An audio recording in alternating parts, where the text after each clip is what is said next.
Who is your trusted adult? Am I? Mommy. And who else?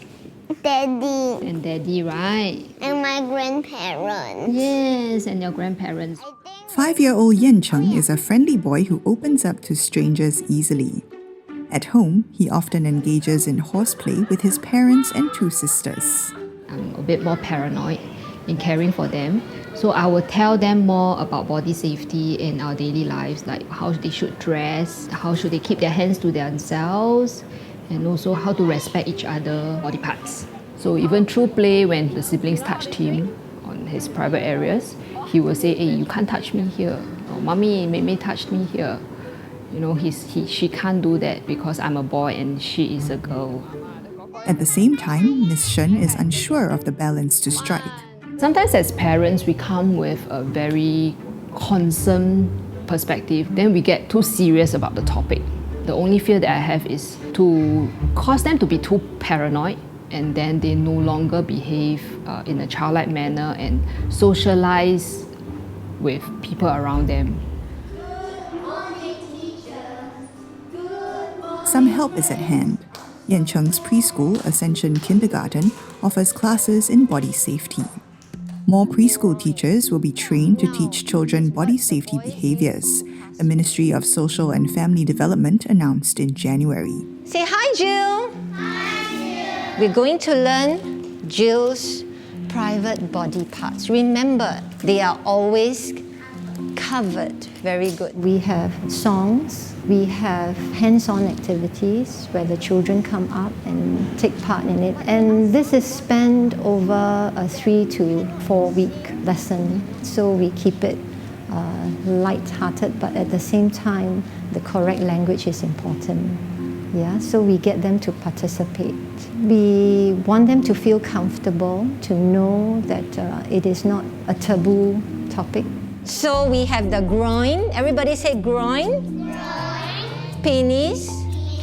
So penis is in front of the testicles. Very good. And all this is private body parts. Exactly. No best friend can touch your private body part. When someone is touching your pee or backside, that's a bad touch. Go to mommy and say, hey mommy, that somebody touched you. You must call the police.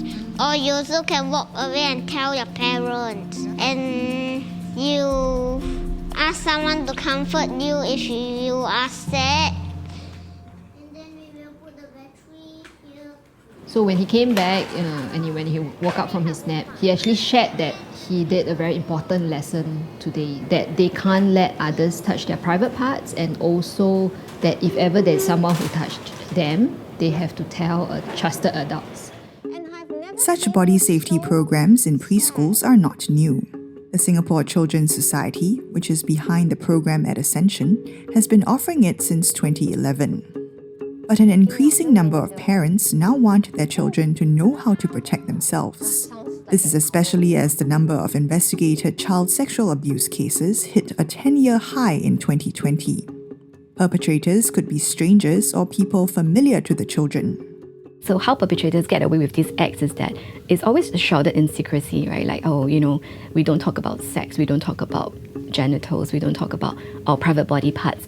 And because of this lack of dialogue and conversation between parents and children, perpetrators then kind of bank in on that. So I think there's a big misconception also that, you know, parents don't want children to be taught. I think a lot of times it's that parents don't know how to broach the topic. So they actually appreciate someone being there to kind of bring the knowledge and the information to their children. Yan Cheng's sister, who is turning 4, will also soon be starting the program at Ascension. Out of this program, I hope that they will know what to do if they are in a situation, especially when as they grow older, mommy and daddy will not be around watching over them physically, like right beside them. So they will know what to do when such things happen to them. When someone asks to hold my hand at school and I want to walk all by myself, what do I say? No, man, no. Yes.